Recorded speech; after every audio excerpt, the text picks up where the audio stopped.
Hello everyone, Assalamu alaikum. Welcome to Classic Entertainment Channel. I'm back again with another episode of Irushka written by Sabreen Shah. The video credit goes to Ramsha Khan और video dedication देना चाहूँगी उसामा कुरैशी को, शिज़ा इफ्तिखार को और रजा महमूद को। तो video शुरू करने से पहले I am going to repeat, आपको साथ में रमशा खान नोट भी लिख के दे देंगी। कुछ तीन चीज़ें मैं वाजिया करना चाहती हूँ जो बार बार नोट्स में बार बार आ रहा है और बार बार कमेंट सेक्शन में भी आ रहे हैं। कुछ लोग मेरे पास ईमेल में भी आए हैं कि ये इरुष्का क्या है, क्या चीज़ हो रही है, जबकि मैं इतनी दफ़ा वीडियो बना चुकी हूँ। फिर लोग कहते हैं कि सिमरीन शाह बहुत बातें करती हैं, स्टोरी तो इतनी सी होती है 5-5 मिनट की, तो इसकी अपनी बातें हो जाती हैं। लेकिन बातें तो मैं करना नहीं चाह रही, बट जब वो सवाल और जवाब आते हैं ना, तो वो एक दफ़ा आएँ 2 दफ़ा आएँ वो मैं खैर कर देती हूँ इग्नोर। लेकिन वो जब बार बार आना शुरू हो जाए और उसका जवाब भी बार बार दे दिया जाए ना, तो थोड़ा सा क्लियरेंस हो जानी चाहिए। नहीं भी होती तो कोई बात नहीं, मैं आप लोग मुझसे 10 दफ़ा पूछेंगे, मैं आपको 10 दफ़ा बता दूंगी। 5 चीज़ें मैं इरुष्का की क्लियर कर देती हूँ। एक तो ये action thriller based extreme romantic story है। देखिए, एक्सट्रीम रोमांटिक की अगर बात करें ना, तो मैं एकदम जो है ना वो रोमांस और बेडरूम और ये इस तरीके के सीन्स पे मैं जंप आउट नहीं करती। मैं हमेशा story according to the situations देखती हूँ, चाहे वो रोमांस हो, चाहे वो मर्डर हिस्ट्री हो, मिस्ट्री हो, चाहे वो थ्रिलर हो, चाहे वो सस्पेंस हो। पहला आगाज़ होता है करेक्टर की इंट्रोडक्शन। आप करेक्टर से मिलते हैं, करेक्टर से मिल लिया, ठीक है, आप करेक्टर को जानेंगे। फिर करेक्टर को जानने के बाद कि कौन कैसा है, किस तरह है, क्या है, उसके बाद स्टोरी स्टार्ट होती है। और स्टोरी जो है वो एकदम रोमांस, शादी, बच्चों पे नहीं स्टार्ट होती। ये वाली चीज़ें अगर एक्सपेक्ट करनी है, इट्स गना हैपन। बच्चा का तो मुझे नहीं पता, आई am not gonna, I don't know about it, but romance आएगा, बट अपने वक्त के मुताबिक और सिचुएशन के मुताबिक आएगा, और बहुत ज़्यादा आएगा। I am assuring you that, तभी इसको यूट्यूब पे चला रहे हैं। बट यहाँ पे मकसद ये है कि कुछ चीज़ें क्लियर हो जाएं कि वो कहें कि जी ये क्या बोरिंग कापू टापू शापू शुरू कर दिया। कि शुरू से ही मैंने ट्रेलर यही दिया है कि एक रशियन माफिया की स्टोरी स्टार्ट होने लगी है। जैसे आपने सिकंदर भाग के एक्शन बेस्ड स्टोरी देखी, उस तरह आप उसकी बेटी की देखेंगे। बाप के लिए कुछ चीज़ें आसान नहीं थी, लेकिन वो एज अ मर्द था, ही गेन्ड एवरीथिंग। मतलब उसने माफिया कापू सब कुछ कर लिया, जैसे तैसे कर लिया, वो मर्द था। अब उसकी बेटी, उसी की हरकतें, उसी की चीज़ें कॉपी करने वाली उसकी बेटी को कितनी मुश्किलात का सामना करना पड़ेगा। बिकॉज एक तो वो औरत है, उसको घर वाले उसको बनने नहीं देंगे। एक वो माफिया प्रिंसेस है। माफिया प्रिंसेस में आम लड़की से ज़्यादा पाबंदियाँ होती हैं, तो उस पाबंदी से हटकर अपने ख्वाब को पूरा करना। Plus she also have fallen in love with अलान मुस्तफ़ा। अब अलान मुस्तफ़ा भी नहीं आ रहा क्योंकि उसकी अपनी जर्नी है। तो बहुत सारी चीज़ें इसमें होनी है। इसमें ड्रामा भी होगा, सास बहू टच भी होगा, रोमांस भी होगा, उसकी एक अपनी जर्नी भी चल रही है। क्योंकि अगर उसकी जर्नी ही मैं नहीं दिखाऊंगी तो फिर इरुष्का का मकसद क्या है? वो जिस टाइटल के साथ ही मैंने लिखा है कि रशियन माफिया बेस्ड स्टोरी। अब माफिया का मतलब, माफिया में खून खराबा भी होगा, पंगे भी होंगे, दंगे भी होंगे। अब आते हैं बुराक मुस्तफ़ा और दुआ पे। बुराक मुस्तफ़ा और दुआ जो हैं वो basically the one and the forever की स्टोरी थी। वो अभी मैंने डिलीट कर दी है हर तरफ से, because some of reasons, personal reasons की वजह से। मैं इसकी दोबारा री रिलीजिंग करवाऊँगी। लेकिन जिन्होंने उनको पढ़ा है तो पिछले स्टोरी में बुराक मुस्तफ़ा और दुआ का कनेक्शन है, they are the part of the story. But आगे नहीं पता कि मैं क्या चेंजेस ले आऊँ, क्या कर दूँ। पर उनके जो सीन्स हैं वो अकॉर्डिंग टू सपोर्टिंग कैरेक्टर्स आएंगे। मैं उनको ओवर एक्सीड नहीं कर सकती।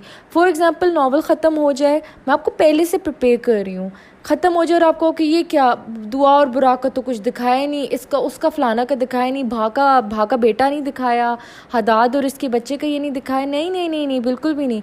ये स्टोरी है ही इरहा और अलान की। इरहा और अलान की एंडिंग होगी। इरहा और अलान, मतलब ये नहीं मैं कह रही हैप्पी होगी, सैड होगी, ये तो ऑब्वियसली बात है, दिस इज़ अ सस्पेंस। बीच में इरहा और अलान की स्टोरी होगी, शुरू में इरहा अलान की स्टोरी होगी। बट आपके साथ जब आप एक किरदार के बारे में लिख रहे होते हो, उसकी फैमिली मेम्बर के बारे में भी जिक्र करते हो, बहन भाइयों का जिक्र करते हो, माँ बाप का जिक्र करते हो, कज़न्स का करते हो। तो इसी तरह सिकंदर भाग की स्टोरी ख़त्म हो चुकी है।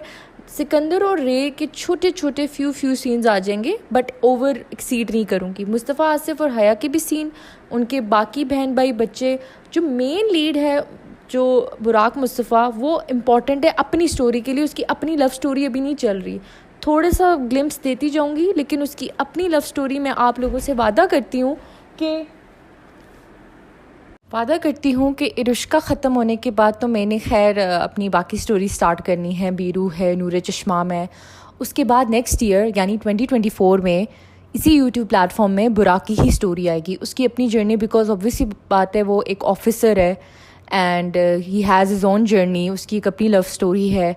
लेकिन अगर मुझे लगा कि मैं शायद लिख ना सकूं, शायद उसमें इतना पोटेंशियल नहीं है, शायद मेरा दिमाग ना बने, जैसे इरुष्का के टाइम पे इरहा का मेरा कोई प्लान नहीं था, दूर दूर तक कोई प्लान नहीं था।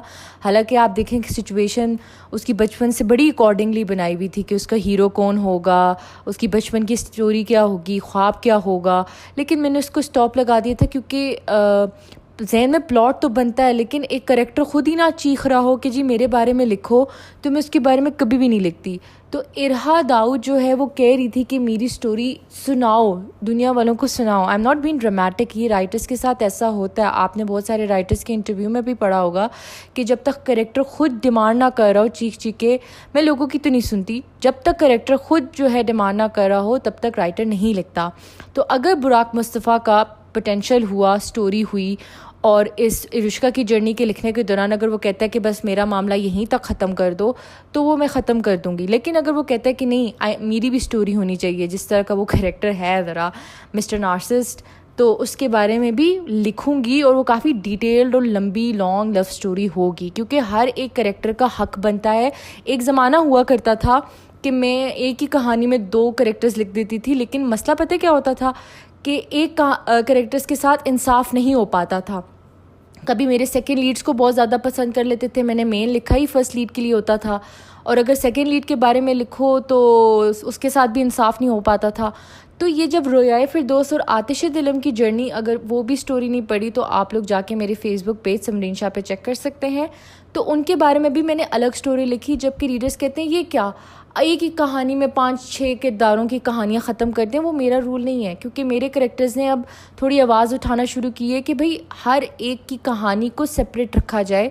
बेशक तुम थोड़ा सा गैप में दे दो, जो भी कर लो, बेशक साथ ही शुरू कर दो, लेकिन होनी अलग स्टोरी चाहिए, क्योंकि नाइंसाफ़ी होगी। अभी मैं बुराक और दुआ की स्टोरी चला दूँ, नाम लिखा हुआ मैंने इरुष्का, स्टोरी तो फिर इरुष्का की तो हुई नहीं, वो तो फिर मैंने ऐसे ही नाम लिख दिया।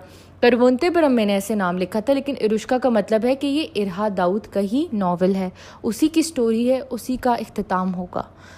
और ख़ैर लंबी बातें तो बहुत ज़्यादा हो चुकी हैं, लेकिन ये मैंने सिर्फ़ और सिर्फ आपको एलैबोरेट करना था कि अगर आपको लग रहा है कि जी ये वाला कैरेक्टर के बारे में बात करो, उस वाले कैरेक्टर की बात करो, उसकी कैरेक्टर की बात करो, आपने अगर बात करनी है तो इरहा दाऊद की ज़रूर करें। हाँ, अगर आप चाह रहे हैं कि समरीन इसके बारे में लिखे, उसके बारे में लिखे, तो डिमांड ज़रूर करें। समरीन आपकी सुन रही है, समरीन आपको कमेंट्स भी पढ़ रही है, समरीन अपने माइंड में भी रखेगी अच्छा इसकी कैरेक्टर की पोटेंशियल है, आवाज़ है, तो मैं ज़रूर लिखूँगी। लेकिन ये ना कहें कि इनको छोड़ दें तो इसके बारे में लिखें, बिकॉज़ नॉवल ही इरहा दाऊद और अलान मुस्तफ़ा का है। खैर बहुत ज़्यादा लंबी तकरीर हो चुकी है, लेकिन ये मेरा कुछ अरसे क्या, ये जब से स्टोरी शुरू की है, आज इसकी 15 एपिसोड का वॉइस ओवर करने लगी हूँ।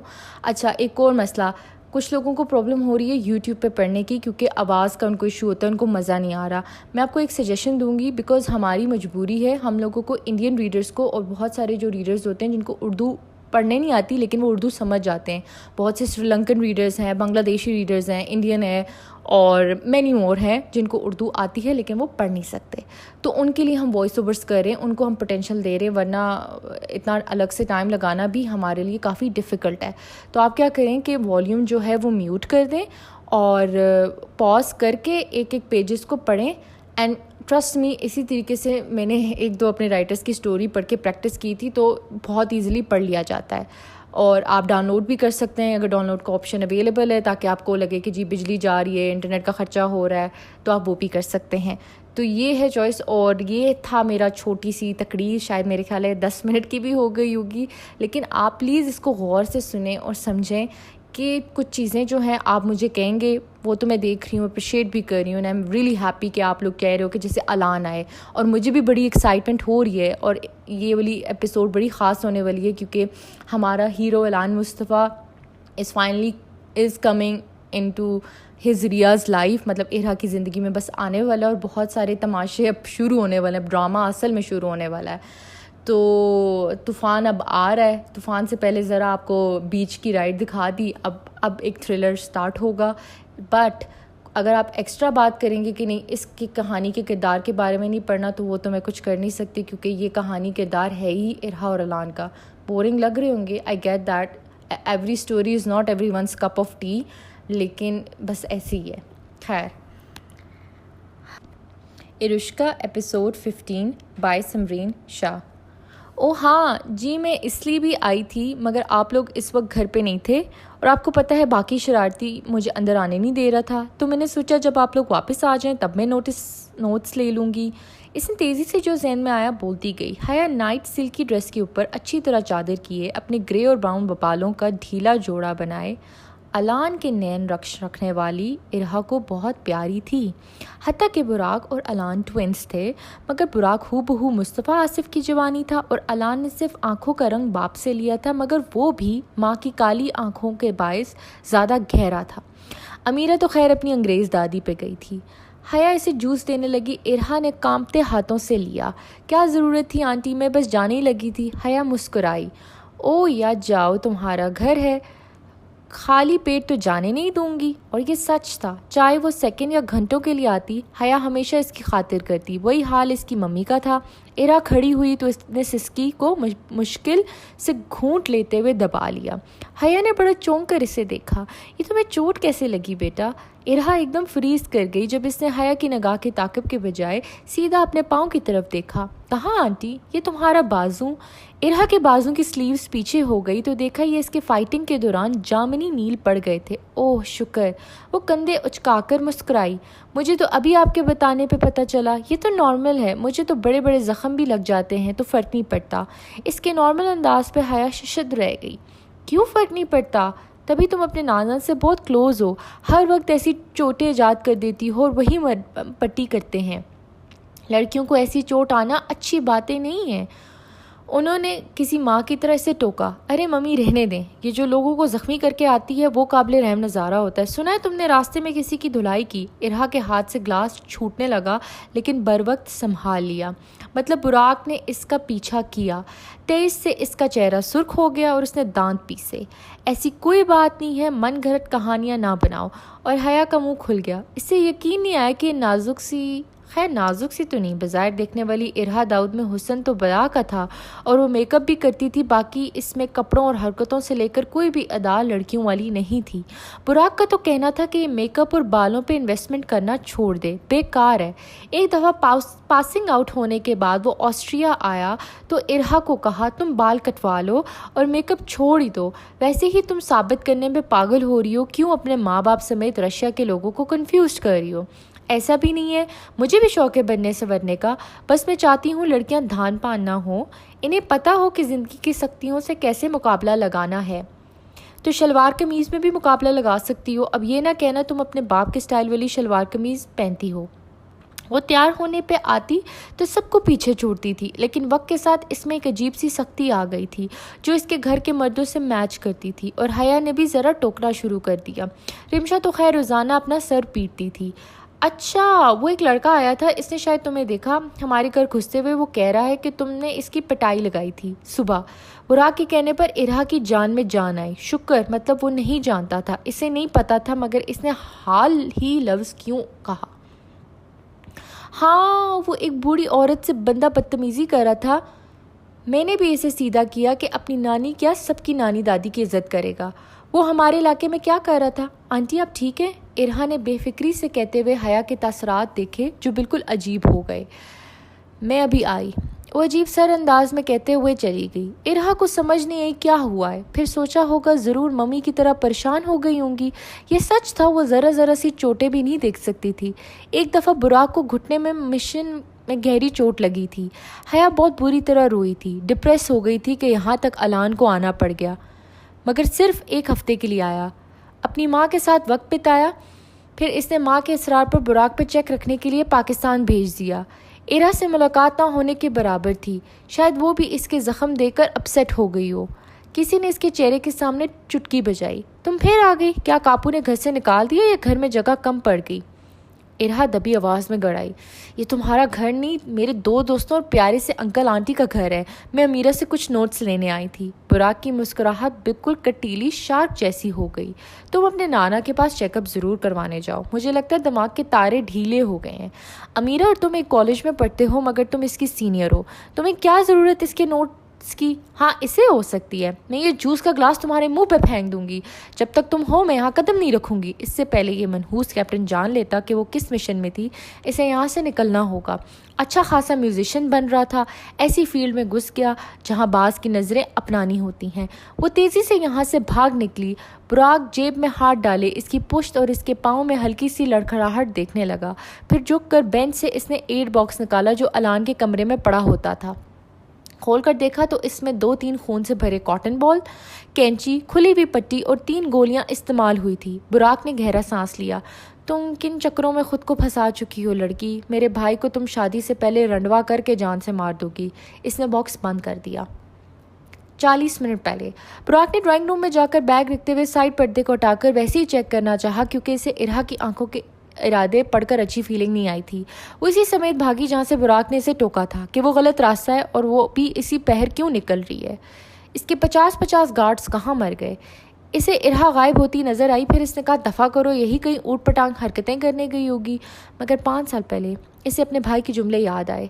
पता नहीं क्या हुआ था मगर वो बदल गया था। वो वैसा नहीं था। मजबूत, परसुकून और समझदार लड़के की जगह वो किसी खौफजदा सहमे हुए बच्चे की तरह बुराक से लिपट कर रात को इसके कमरे में आकर बोला, तुम वादा करो, तुम रिया को दरिंदों से बचा कर रखोगे, इस पे नज़र रखोगे ना, इस पे कोई मुसीबत नहीं आने दोगे। क्या हो गया है तुम्हें बड़ी? खुद एक मॉन्स्टर है, बल्कि चुड़ैल की सौतेली खाला है। वो मुसीबत को खुद दावत देती है, जब वो नहीं आती तो किसी बिन बुलाए मेहमान बनकर मुसीबत के घर पहुंच जाती है। छोड़ो यार, सांस रुक जाएगा। लेकिन अलान ने छोड़ा नहीं। प्लीज़ बुराक, प्लीज़, मैं तुमसे कुछ नहीं मांगता। अगर मैं ना हुआ तो रिया को मेरी अमानत समझकर हिफाजत करना, नहीं तो मैं मर जाऊंगा, मैं जिंदा नहीं रह पाऊंगा। रिया को हर दरिंदे और भेड़िए से बचाना। अब बुराक साख्त हो गया। ये क्या बोले जा रहा है? अमानत, हिफाजत, दरिंदे, ये कौन सा नशा करके आया है? ये तुम्हें किसने ड्रग तो नहीं पिला दी? लेकिन अलान इसके बाद इससे अलग होकर भाग गया था। सुबह ऐसे ही बना रहा जैसे इस रात के वाक़े के बारे में कुछ भी याद नहीं। बुराक ने पूछा तो अलान ने नासमझी से देखा। तुमने कोई ख्वाब देखा होगा बुराक, मेरी तबीयत ठीक नहीं थी तो नींद की गोलियां खाकर सो गया था। मैं भला क्यों डर कर तुमसे चिपकूंगा? अब या तो वो झूठ बोल रहा था तो बड़े कमाल महारत से, या फिर वाकई से सच में याद नहीं था। एक बात तो थी, अलान झूठ नहीं बोलता था। हाँ, लेकिन सच को भी छुपाने पे आता तो छुपा लेता था। बुराक ने इसे कुछ नहीं कहा मगर भाई के अल्फाज इसके लिए किसी अहद से कम नहीं थे। फिर वो इरहा के पीछे गया। इसने देखा वो आगे पीछे देख रही थी मगर वो भी आर्मी ऑफिसर था। इसे नजरें बचाकर छुप जाना था। सालों की ट्रेनिंग थी। इसे दुश्मन को झांकने के लिए 7 आंखों का इस्तेमाल करना होता था। इसकी आंखों की हिस्स, इसके कानों की हिस्स भी बड़ी तेज थी। खैर, वो देख रहा था कि इरहा ने अपने आप को रोब मास्क से अपनी शनाख्त छुपा ली थी और इसने अपनी ज़रा चाल भी तब्दील कर दी। बुराक को मानना पड़ा कि कम उम्री में भी वो किसी स्पाई का रोल अदा कर रही है।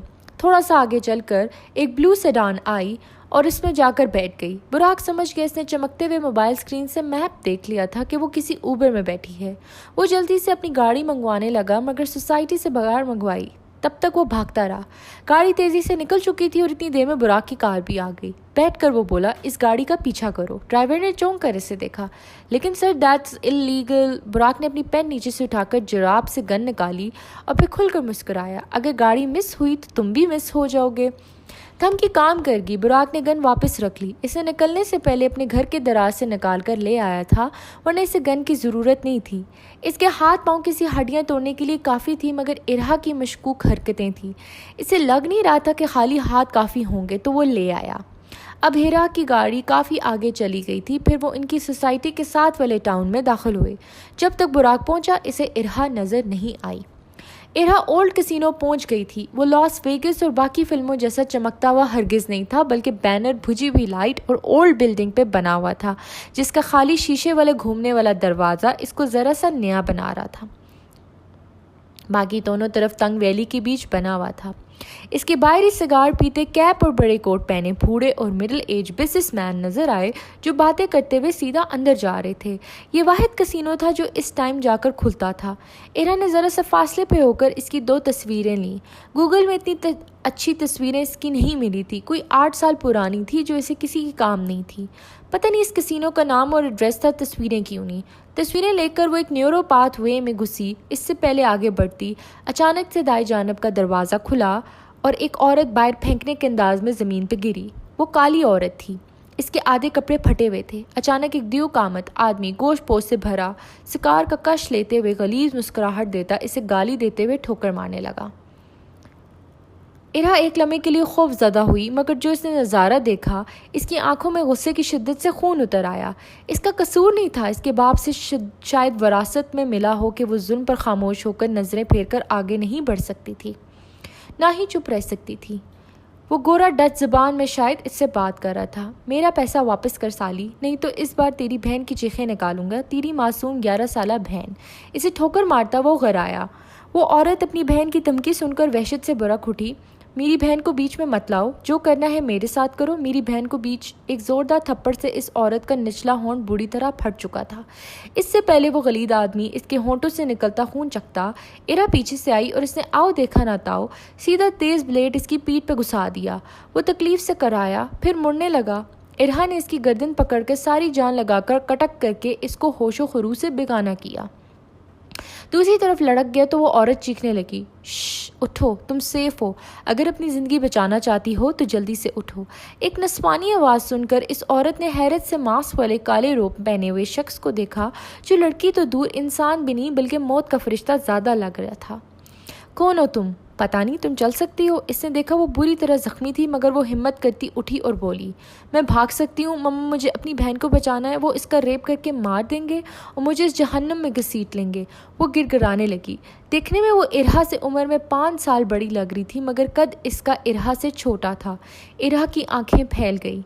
इसने अपना बैग से एक हफाजती लंबा सा ब्लैक शर्ट ड्रेस निकाली।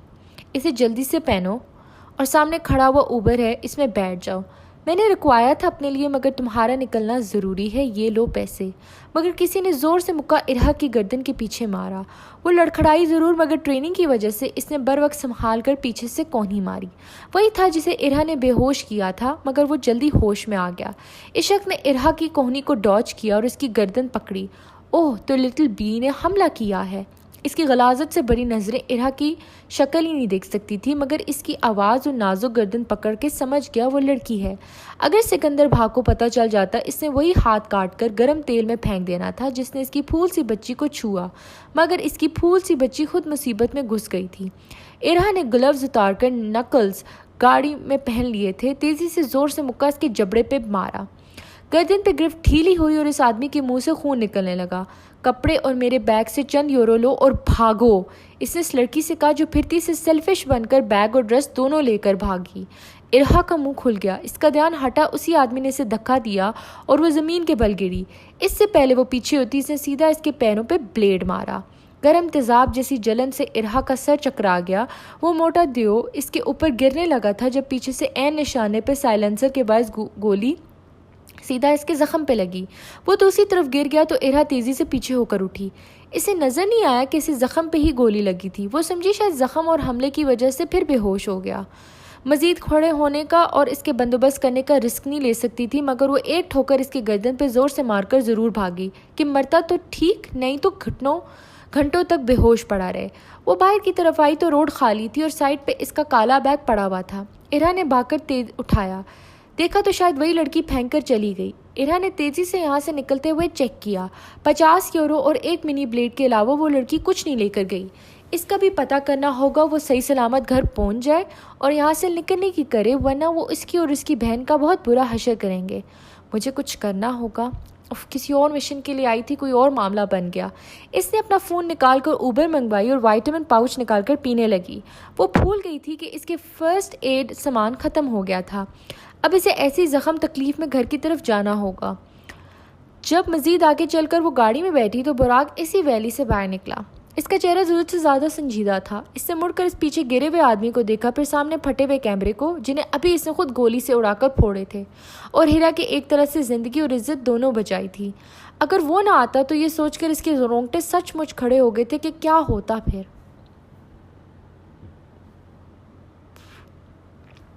इरहा अलान की गैर मौजूदगी में बहुत डेयरिंग और डेंजरस हो गई थी।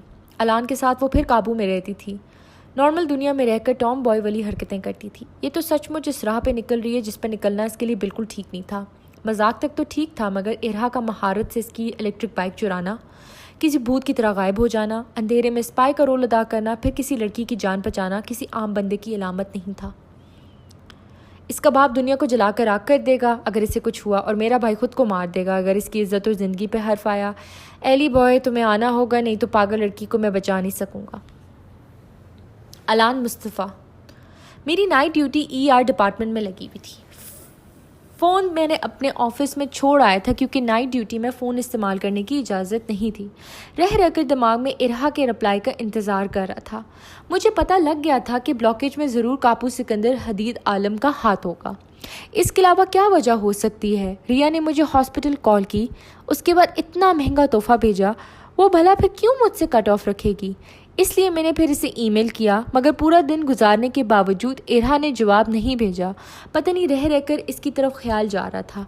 पछतावा बहुत ज़ोर से मेरे दिल पर वार कर रहा था कि मुझसे इससे दूर जाना नहीं चाहिए था।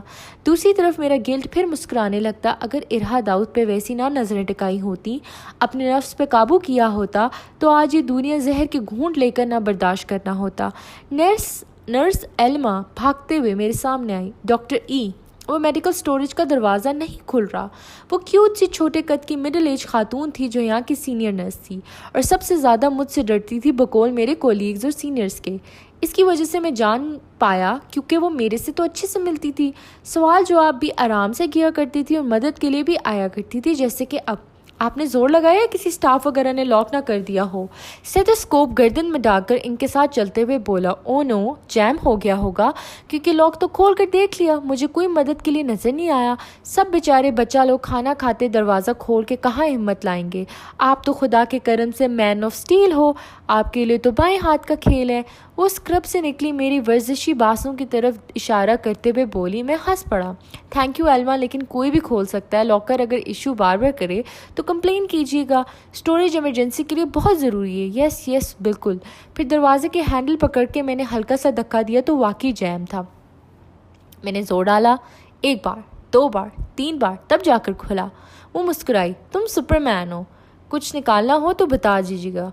नो थैंक्स डॉक्टर ई। वो सीधा फिर अंदर चलेगी सर्जिकल इंस्ट्रूमेंट लेने। मैं वहाँ से निकलकर सीधा जा रहा था।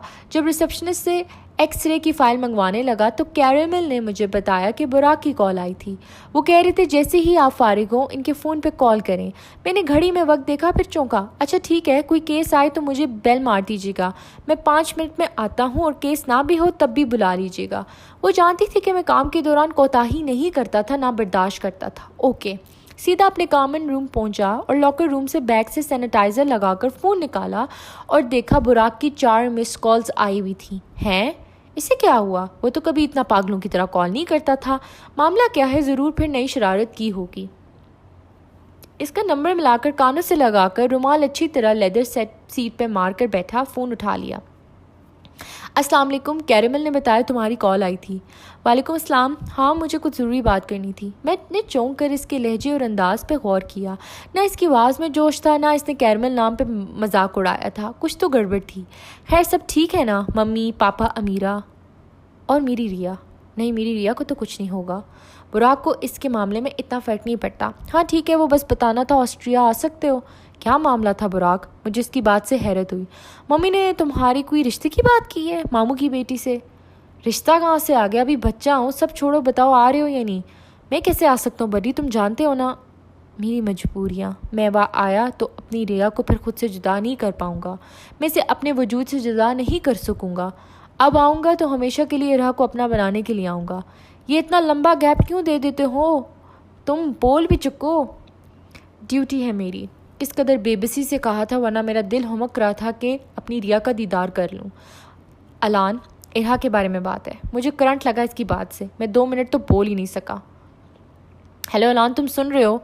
क्या? मेरा लहजा बदलने की तरफ जा रहा था। आंखें बिल्कुल एक जगह टिक चुकी थी। फारिग हाथ से अपना घुटना पकड़ लिया था। बुराक बोला नहीं। अब लगा जैसे मेरा दिल हल्क में आ जाएगा। बुराक, मैं आहिस्ता और सर्द अंदाज में बोला। फटा नहीं अलान, होल से बाहर नहीं आना। रिया को कुछ नहीं हुआ। अब तंग क्या होगा? बस तंग किया हुआ बुराक। मैं पहली बार अपने भाई के सामने दहाड़ा। मैं अपना कंट्रोल खो बैठा था, मैं काबू ना रख सका था। मेरे अंदर का जानवर, नो प्लीज़ अभी रुक जाओ। डॉक्टर्स को समझ नहीं आ रही, मम्मी बता रही थी कि ऐसा रिमशा आंटी के साथ हुआ था, वो भी बोल नहीं सकती थी पहले। अब इरहा भी बोल नहीं पा रही, वो क्या बोल रहा था, वो क्यों मेरे पाँव से जान निकाल रहा था, क्या मतलब, क्या नहीं बोल सकती। अभी 2 दिन पहले तो मेरी बात हुई थी। इरहा का शिकवा मेरे कानों में अभी तक गूंज रहा था। कुछ हुआ तो माना होगा तो बताऊंगा, मगर वजह शायद तुम हो जिसकी वजह से वो बोलना छोड़ चुकी है। इससे सिकंदर भाई से भी बात नहीं की, पता नहीं क्या हुआ। नहीं, जिस आवाज़ पे मेरी धड़कनें चलती थी वो कैसे खामोश हो सकती हैं। नहीं, बुराक में आ रहा हूँ और वो बोलेगी मैं आऊँगा तो उससे बोलना होगा। मेरा लहजा भी बदला हुआ था। कोई मुझे जो कुछ भी समझे, अब मुझे कोई परवाह नहीं। रिया गूंगी नहीं हो सकती। इसे कुछ नहीं हुआ, ठीक है, ये इसके टांट्रम होगा, मगर इसे कुछ नहीं हुआ। मैं भारी लहजे में बोला। ऐसे लग रहा था या तो धाड़ूंगा या चीख चीख कर रो दूंगा, मेरी वजह से, मेरी जुदाई की वजह से। इरा दाऊद, मैं आ रहा हूँ। अगर तुम्हारी आवाज़ लाने के लिए मेरा आना, तो क्या मेरा वोकल बॉक्स भी काट कर तुम्हें देना हुआ तो मैं दूंगा। आई नो सुनने वाले को स्टूपिड लगेगा, मगर मेरी बला से वो अपनी सोच से जहन्नम में जाएं। ठीक है, इरा को कहना वो घबराए नहीं, इसकी ज़िंदगी तबाह नहीं होगी, वो काबू बनेगी। प्लीज़ इसे कहते रहना कि वो काबू बन कर रहेगी। रिया के आंसू वहाँ से सीधा मेरे दिल पर गिर रहे होंगे। इसे सबसे ज़्यादा डर यही होगा, वो काबू नहीं बन सकेगी। इसे कोई कहे कि वो ये बचपना छोड़ दे, वो भी इस हालत में। इसकी इबरत मेरे हाथों में लिखी है। अलान, काम डाउन, साइकोलॉजिकल मामला लग रहा है। हो, अल्लाह हाफ़िज़। मैंने नॉर्मल लहजे में कहते हुए फ़ोन बंद कर दिया और अपना सर पकड़ लिया। मैं तुम्हारे लिए अपने कापू का ख्वाब भी छोड़ सकती हूँ एली, क्या तुम मेरे लिए स्टैनफोर्ड नहीं छोड़ सकते? इरा दाऊद, तुम मुझे एक दिन मार दोगी और मैं खुशी खुशी तुम्हारे हाथों मर जाऊँगा, मगर प्लीज़ दुखी मत होना और रोना नहीं। तुम्हारा एली आ रहा है। मैं तेज़ी से उठा, एक भी सेकंड ज़ाया किए बगैर मैं यहाँ से निकलने की तैयारी करने लगा। जारी है। ओके, ये काफ़ी लंबी किस्त जो है मैंने स्पेशली लिखी, उसकी मैं आपको एक रीज़न बताती हूँ। एक तो ये रीज़न है कि डेली बेसिस पे लिखना अब थोड़ा सा मेरे लिए मुश्किल होता जा रहा है, लेकिन मेरी भरपूर कोशिश है कि मैं आपको डेली बेसिस पे दूँ ताकि आप लोग इंगेज रहें, व्यूज़ दें, कमेंट्स दें। बट इशू ये है कि कल मुझे ज़रूरी काम से कहीं जाना है। I have to go outside the station, तो जिसकी वजह से आज मैंने थोड़ी सी किस्त को लंबा करके लिख दिया। लेकिन उस जहाँ पे मैं जा रही हूँ, आई डोंट नो वहाँ पे इंटरनेट का सीन है या नहीं है, बट मैं वहाँ पे लिखने की स्टार्ट तो कर दूँगी किस्त। लेकिन अगर मुझे जैसे इंटरनेट मिला, मैं फ़ौरन अपनी वीडियो एडिटर यानी रमशा खान को दे दूँगी। बट उसकी एक शर्त है, क्योंकि कल तो आज मतलब वेडनेसडे तक तो आपको किस्त आ जाएगी, बट थर्सडे को किस्त नहीं आएगी, फ्राइडे को किस्त आएगी। जिस तरीके से जो डेट्स आपको बताइए कि मंडे, वेडनेसडे, फ्राइडे और संडे को आएगी, जो मैं एक्स्ट्रा दे रही हूँ ना, ये एक just for the special reasons. लेकिन इस हफ्ते थोड़ा सा मेरे पे एक और अपना जॉब का और वर्क का लोड आया हुआ है। कुछ मेरे पेपर वर्क के भी इश्यूज़ हैं, तो वो भी देख रहे हैं। तो इस वीक तो मैं खास कर बहुत ज़्यादा बिजी हूँ, क्योंकि नेक्स्ट वीक तो ईद वीक आ रहा है। तो अगर आप लोग इस वीडियो को, इस नॉवल को 70 कमेंट्स देते हैं और 24 आवर्स के अंदर 4K दे देते हैं, तो इंशाल्लाह मैं फिर कोशिश यही करूँगी कि आपको अगली किस्त थर्सडे को आए। देखिए, शर्त तो मैंने फ़िक्स डेज़ पे नहीं लगाई, ना मैंने मंडे की डेज़ पे लगाई है, ना मैंने वेडनेसडे की डेज़ पे लगाई है, ना फ्राइडे की, ना संडे की। शर्त अगर मैं लगाऊंगी तो ट्यूसडे, थर्सडे और सैटरडे की हो सकती है, क्योंकि प्रेशर और काम का लोड बहुत ज़्यादा है। I have to do the voice overs, I have to do write the story, proof reading, बहुत काम होते हैं। तो अगर आप दे सकते हैं तो ठीक है, नहीं देंगे तो फ्राइडे को तो आ रही है, लेकिन थर्सडे को आपने पढ़ना है अरान की entry, arrival and so much more. और कुछ तो एक चीज़ आपको मैं हिंट दे दूँ, it's that scene is going to be a bit bold. तो अगर आप लोग, ये मैं कोई चकमा नहीं दे रही, बट ये वाकई प्लॉट के मुताबिक यही सीन आना था। तो अगर आप दे सकते हैं तो ठीक है, कोशिश करूँगी। मुझे रमशा खान का मैसेज आ जाएगा कि समरीन आपका 4K आ चुके हैं, बेशक कमेंट्स इतने ना आए, अगर कमेंट्स भी आ जाएँ तो वही वाली बात है, तो मैं फिर फ़ौरन दे दूँगी कि हाँ तुम रखो और फ़ौरन बना के अपलोड करवाओ। तो खैर, बातें काफ़ी ज़्यादा ये लंबी हो चुकी हैं, लेकिन बताने का मकसद सिर्फ ये था कि कुछ चीज़ें आप लोग बस एक दफ़ा गौर से बस इस वीडियो को सुन लें। आगे शायद मैं वीडियोस में इतना एलैबोरेट कम करूं, लेकिन ये एक दफ़ा इस वीडियो को गौर से सुन लें और समझ लें कि ये इरहा और अलान की स्टोरी है, इनकी जर्नी है, इनकी लव स्टोरी है, इनका ब्रेकअप, बहुत कुछ होना है इसमें। अभी तो मुझे कुछ पता भी नहीं है कि क्या होना है, मुझे ही नहीं पता, आप लोगों को क्या बताऊँ। वो मेरे अंदर फिक्स हो चुका है, लेकिन मैंने अभी उसकी यादाश्त जो है वो गायब कर दी है। तो वो आहिस्ता आहिस्ता करके आएगी, तब मैं आप लोगों से बहुत सारी चीज़ें शेयर करूँगी। वीडियो को लाइक कमेंट शेयर करना मत भूलिएगा। आपके 4Ks और 70 कमेंट्स का इंतज़ार है। फिर मिलते हैं अगली किस के साथ। अल्लाह हाफ़िज़।